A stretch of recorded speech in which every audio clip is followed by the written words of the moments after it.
শিক্ষার্থী, আজকে আমি ত্রিকোণমিতি সাধারণ গণিতের ত্রিকোণমিতি 9.1 এর একটি তথ্য নিয়ে আলোচনা করব। এখানে একটা বোর্ডে একটা লেখা আছে একটা সমকোণী ত্রিভুজ।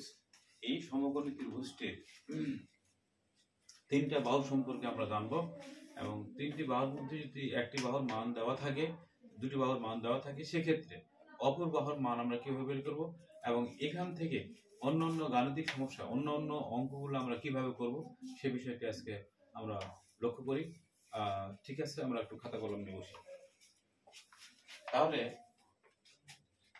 এই এ বি সি এর একটা সমকোণী ত্রিভুজ।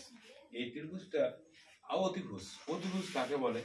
তাহলে এই যে এখানে 90 ডিগ্রি কোণ, এখানে সমকোণ 90 ডিগ্রি, এই কোণের বিপরীত বাহুকে অতিভুজ বলা হয়। তাহলে এটা হলো অতিভুজ।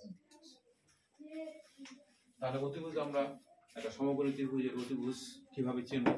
যখন সমকোণী ত্রিভুজের যে কোণটা সমকোণ থাকবে, 90 ডিগ্রি থাকবে, লম্বভাবে দণ্ডায়মান থাকবে, তখন ওই কোণটার বিপরীত বাহু যেটা হবে সেটাই হবে অতিভুজ।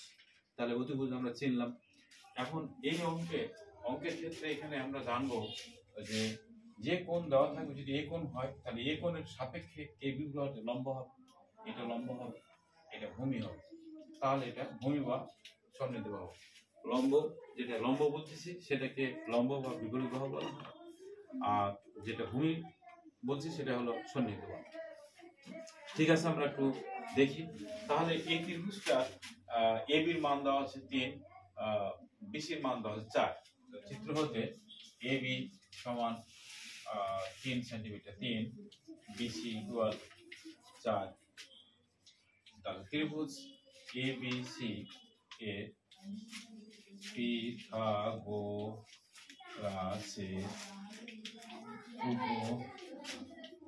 উপপাদ্য অনুসারে,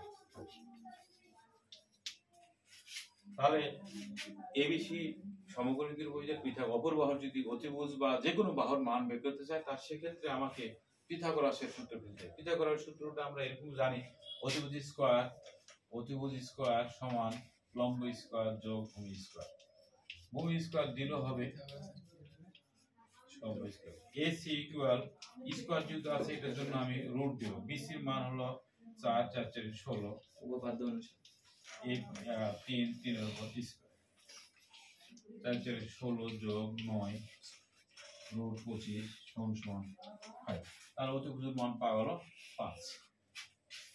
এখন আমরা 9.1 এর পাঠ্য বইয়ের নবম দশম শ্রেণীর 9.1 এর 6 নম্বর থেকে 16 নম্বর পর্যন্ত যে কোনো অঙ্ক আমরা এই চিত্র দিয়ে করে দেখার চেষ্টা করি এবং এর সত্যগুলো প্রমাণ পাওয়া যায় কিনা আমরা লক্ষ্য করি।